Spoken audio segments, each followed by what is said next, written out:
سلامن ጥዕናን ንኹልኹም ተኸታተልተይ ይኹን እንዳበልኩ ናብ ናይ ለማዓንቲ መደበይ ከኣትው ኣብ ናይ ለማዓንቲ መደበይ ከምቲ ልሙድ ንዓኹም ንተኸታተልተይ የምህር እዩ ኢለ ዝሓሰብክዎ መደብ ሒዘልኩም መፅእ ኣለኹ።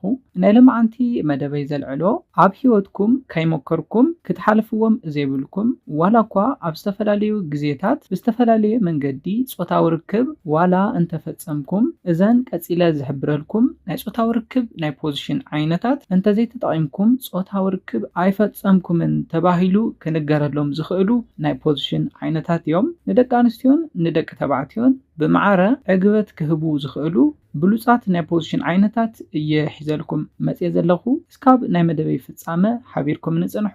ነዚ ቻነል ሓደሽቲ ዝኾንኩም ሰብስክራይብ ብምግባርን ነታ ናይ ደውሊ ምልክት ብምንካእን ዝተፈላለዩ ናይ ፆታዊ ርክብ ናይ ጥዕና ከምኡውን ናይ ሓዳርን ናይ ፍቅርን ሂወት ኢንፎርሜሽን ትረኽብሉ ቻነል ስድራ ንኽትኮኑ ብክብሪ ሓትት። መደብና ናብ ብዙሓት በፂሑ ብዙሓት ሰባት ትምህርቲ ንክወስድሉ ላይክ ጌርኩም ጀምርዎ። ስድራ ንዝኾንኩምኒ እንዳመስገንኩ ናብ መደበይ ክምለስ። ከም ዝፍለጥ ናይ ደቂ ኣንስትዮ ናይ ፆታዊ ርክብ ጠባየን ካብ ደቂ ተባዕትዮ ቁሩብ ፍልይ ዝበለ እዩ።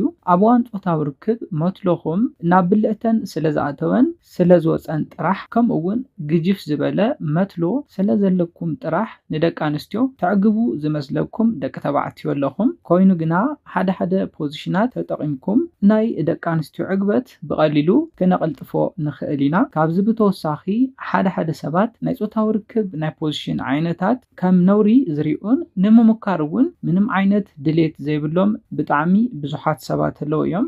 ሜይቢ ኣብኣቶም ዘሎ ምስ ናይ ፆታዊ ርክብ ፖዚሽን ዝተተሓዘ ግጉይ ኣረኣያ ንኽነማዕራርዮ ዝተዳለወ ብሉፅ መደብ እዩ። ኣብ ዓለምና ብጣዕሚ ብዙሓት ናይ ፆታዊ ርክብ ፖዚሽናት ኣለዉ። እዚኦም ኩሎም ግና ንፆታዊ ርክብ ይምቸዉ እዮም ክበሃለ ይኽእልን። ኮይኑ ግና ብዚ መደበይ ለማዓንቲ ዘልዕለልኩም እዞም ሰለስተ ፖዚሽናት እስካብ ሕዚ ተዘይተጠቂምኩሞም ካብ ሕዚ ብምጥቃም ትረኽብዎን ትህብዎን ዕግበት ልዑል ከም ዝኸውን 100% ብምትእምማን እዩ። እቲ ቀዳማይ ናይ ፆታዊ ርክብ ናይ ፖዚሽን ዓይነት ክንርኢ ከለና እታ ጓል ኣንስተይቲ ንክልተ ኣእጋራ ናብቲ ወዲ ማእገር ሰቂላ ዝግበር ናይ ፆታዊ ርክብ ናይ ፖዚሽን ዓይነት እዩ። እዚ ፖዚሽን ቀዲመ ኣብ ቅድሚት ዝገበርኩሉ ምክንያት እንታይ እዩ? ብዙሓት ሰብ ሓዳርን ፍቁራትን ኣብ እዋን ፆታዊ ርክብ ዝጥቀምዎ ናይ ፖዚሽን ዓይነት እንታይ እዩ? ዝተለመደ ናይ ፖዚሽን ዓይነት እዩ። እታ ጓል ኣንስተይቲ ብታሕቲ ኮይና ዝግበር ናይ ፖዚሽን ዓይነት ከም ዝኾነ ይፍለጥ እዩ። ኮይኑ ግና ቁሩብ ሞዲፊኬሽን ብምውሳኽ ነዚ ፖዚሽን ክተምቅርዎ ትኽእል ኢኹም። ስፔሻሊ ነዚ ፖዚሽን ቁሩብ ብምትዕርራይ ካብ ዝነበሮ ንላዕሊ ዕግበት ክትወሃቡ ትኽእል ኢኹም። ንኣብነት ርክብ እንዳፈፀምኩም መትልኡ ኣብ ውሽጢ እንዳሃለወ ነታ ጓል ኣንስተይቲ ፀቂጥካ ዝግበር ስለ ዝኾነ ኣብ ከብዳ ከባቢ ማቻ ንኸይስምዓ ዝገብር ዝተለመደ ናይ ፖዚሽን ዓይነት እዩ። ኮይኑ ግና ንክልተ እጋራ ናብ ማእገርካ ኣብ ተድይበሉ ግዜ ኣብ ውሽጢ ብልዕተን ጂስፓት ኢልና ንፅውዖ ሴንሲቲቭ ዝኾነ ፓርት ኣለወን። እዚ ፓርት ንኽንካእ ዝገብር ናይ ፖዚሽን ዓይነት እዩ ሕዚ ዝሕብረልኩም። እዚ ስፓት ድማ ንኽተፍስስ ዝገብራን ቀልጢፋ ናብ ዕግበት ንኽትበፅሕ ዝገብራ እዩ። ስለዝኾነ ንክልተ እጋራ ናብ ላዕሊ ሓፍ ክተብሎን ከላ ድማ ካብ ሕቆኣ ሓፍ ናይ ምባል ጠባይ ስለ ዘለዎ ኣብ ታሕቲ ኣብ ሕቆኣ ትርኣስ እቲኹም። በዚ ፖዚሽን ፆታዊ ርክብ እንተፈፂምኩም እታ ጓል ኣንስተይቲ ሪኣቶ ዘይትፈልጥ ናብ ልዑል ዕግበት ንኽትበፅሕ ዝሕግዛ እዩ። እቲ ወዲ እውን በዚ ፖዚሽን ኣብ ከብዳ ከባቢ ንዘሎ ክፋል ሰውነታ መትልኡ ናብ ውሽጢ ዕሙቕ ኢሉ ንኸይኣትው ክኽልክሎ ስለ ዝኽእል እውን ኣብዚ ግዜ መትልኡ ኣብ ቀረባ ርሕቐት ብምትራፍ ዕግበት ንኸይህባ ይገብር እዩ። ስለዝኾነ ነዚ ነገር ንምክልኻልን ዝበለፀ ዕግበት ንምሃብን ብተወሳኺ እውን ብቐሊሉ ጠንሲ ንኽሕዛ ትደልዩ እንተኮይንኩምን እታ ጓል ኣንስተይቲ ብሕቆኣ ደቂሳ ንክልተ እጋራ ናብ ማእገርካ ሰቂላ ዝግበር ናይ ፖዚሽን ዓይነት ተጠቂምኩም ፆታዊ ርክብ ንኽትፍፅሙ ክሕብረልኩም ይደሊ። እዚ ድማ ብቐሊሉ ዕግበት ክትህብዎንን ብቐሊሉ ጠንሲ ንኽሕዛን ዝሕግዘኩም ናይ ፖዚሽን ዓይነት እዩ። ስለዝኾነ ነዚ ፖዚሽን ንኽትጥቀሙ ክሕብረልኩም ይደሊ። ነዚ ፖዚሽን ከይሞከርኩም ነዚ ፖዚሽን ከይጠዓዓምኩም ከይሓልፈኩም ክሕብረልኩም ይደሊ።